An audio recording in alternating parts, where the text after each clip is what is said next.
And I don't always know where that somewhere else is, and I don't spend a lot of time thinking about it because it's like, dude, how am I gonna prove where these came from? Who cares?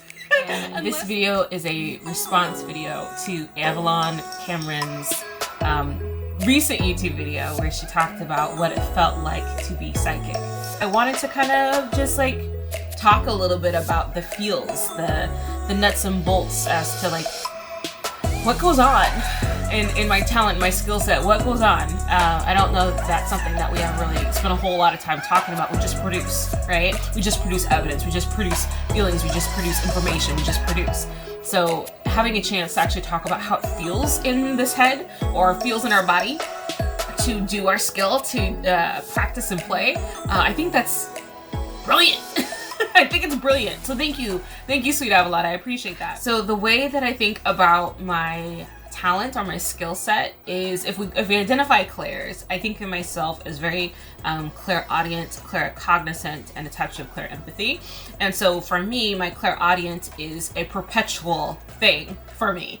And I didn't even really notice it was a thing until somebody said, that's not normal. And I'm like, oh, really? You don't have this happening in your brain all the time? And you're like, yeah, no, that's not happening for me. So I'm like, okay. That's when I realized, like just recently, actually some years ago, it was just like, oh, you don't have 19 trains of thought and one of them being a consistent line of music happening in your brain at all times? They're like, no, honey. Okay, so that's my skill set. One of two things that happens with the clairaudient, clairaudient, is that I have a, I think of my brain as 3 lanes of traffic or 3 trains of thought is how I think of it.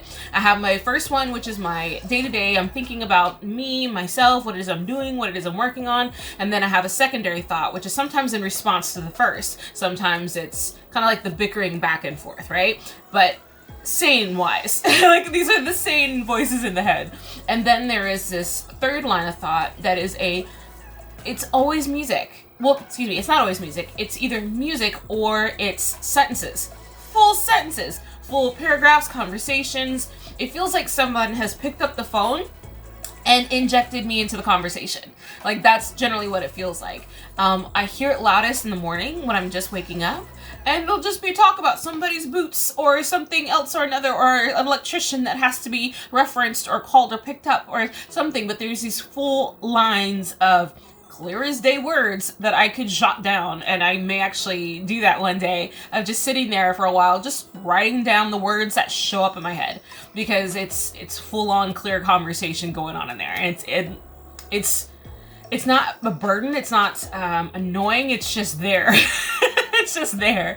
So it's just, I've learned to live with it. Sometimes the volume is turned up, a lot of times the volume is turned down, but 9 times out of 10, it's easy to like, there's that music again, or there's those words that spawn from nowhere in my brain. And I've learned the difference between thoughts that come from me and thoughts that come from somewhere else.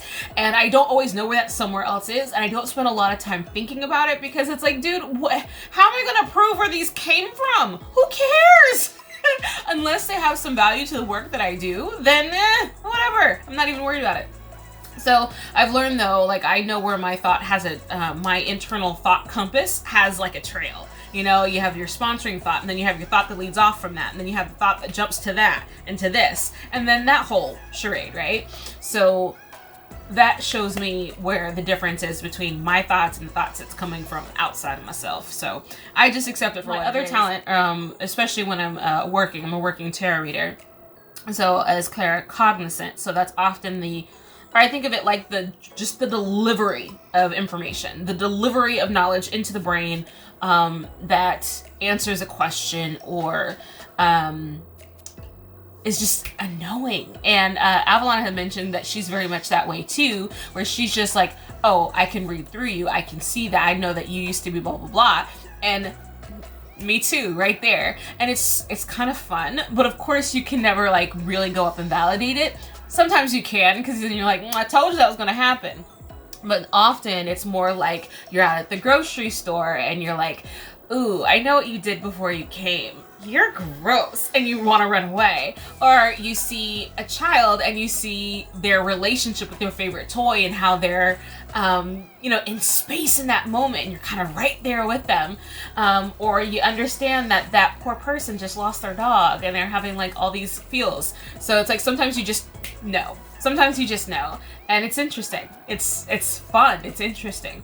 The other thing that sometimes shows up for me, especially when I'm reading cards, is not so much the feeling of feelings. So it's like slight empathy, but I get the knowing of feelings. So it's like a weird subtlety. Like, I will get a reference, for instance, like, okay, so say for instance, I'm reading a client and a relative popped in, kind of like psychic bomb the session. She hops in and I don't feel like love, but I know it. It's like, it's pride is another one. It's like, I don't feel like I'm experiencing pride, but I know that there's shit ton pride there. Like I can, it's like looking at traffic going by. I'm not in it, but I can see it. Is how I can reference it. So those are my main kind of skill sets. I also have a few others that I'll talk about what it feels like to be inside of it. I am developing a bit of a medium streak in me, so I'm starting to develop a line of communication with my clients' ancestors, which I am absolutely adoring. I spent a lot of my life being scared of that skill set, that talent that had always been kind of just seated around. It's been showing up in sparks here and there, and I'd never been open to it. And so now that I've gotten older, I've gotten more mature in my skill set, I'm developing as a practitioner, I've made an agreement with my spirit team. So long as y'all don't scare me, I'm good. Is how I put it. Talent that I've had since I was a youngin' is psychometry. I have been, especially with jewelry, because jewelry is so connected to the person who's wearing it. I can give you information by holding an object that used to be from another person or used to be in the residence of another person, which made going to pawn shops interesting and sad all at the same time, because a lot of those items that got there didn't get there through nice stories. Thrift stores are a little bit easier to deal with, but usually they also have a lot of information, and me being also a reseller, it makes going to thrift shops interesting because I'll go in and I feel like I'm walking into a bubble, like, and not like through the bubble where you've pierced it and you're inside it and it's all fun, but like you're constantly on this buoyant surface of a bubble and you're like, what is this? And there's pressure and there's not headaches, but there's fullness. And what is this? What is this over here? I don't know. I need to move over here. I've had such interesting experiences in thrift stores. There's better experiences there. Often it is a lot like finding treasures because somebody had cherished this thing at one point. But when you go to like pawn shops, that can be a bit overwhelming. I also find estate sales to be overwhelming, but not to the point that I can't do it. It's just, it feels like I have water in my ears. Like immediately I have water in my ears. And it's, I feel like it's primarily because there's a lot of emotion around estates situations. So someone probably has passed, someone has left a home or a space. There's maybe disagreements among the family members in that home about who's going what to where and what's going to happen to this. So it's also like going into this bubble, but I'm like on the surface of the bubble and not really able to penetrate it and go in. I'm just, it's kind of how it feels. That's the best representation of what occurs for me when I do that. So I love that we're even having this conversation. I was fortunate enough to have been raised with a very open household when it came to spirituality and psychic talent. It had been kind of like a perpetual conversation on my mom's side of the family, so it was always just around. And so when my own talent started to show up, it was really easy for me to lean into those. I did have instances that were awesome to me at the time, but also wildly nerve-wracking because I couldn't explain what was happening, where I had like extreme bouts of like, I've learned now it's not unusual, but extreme bouts of telekinetic moments. And a simple one was like my mom and I getting into a fight, and she is leaving for something, so she's out the door, whatever, she's gone. I'm in the kitchen, I'm pissed off and angry and I want to break something. So I reach behind me, I'm in front of my kitchen sink. I reach behind me, I grab a coffee mug, and I throw it with my other hand. I throw it across the room into this other room that's directly across from my kitchen. And as soon as I throw the mug over there, the mug shatters over there and my oven door shatters over here. This is like the tempered glass oven door. Pinpricks, spiders, shatters, drops, pops. I had no clue how on earth I was gonna tell my mama that this happened. But she was actually really, really nice. She understood what happened. And for like 4 years, we had an oven glass that, you know, a naked oven door. But she was really, really kind about stuff like that happening. And so there's like other instances, not so, I guess, overt as like electronics dying or light bulbs popping or anything. But I'd have stuff fall off of things a lot was kind of the thing that happened with me. So it was interesting. It was strange, weird, unusual.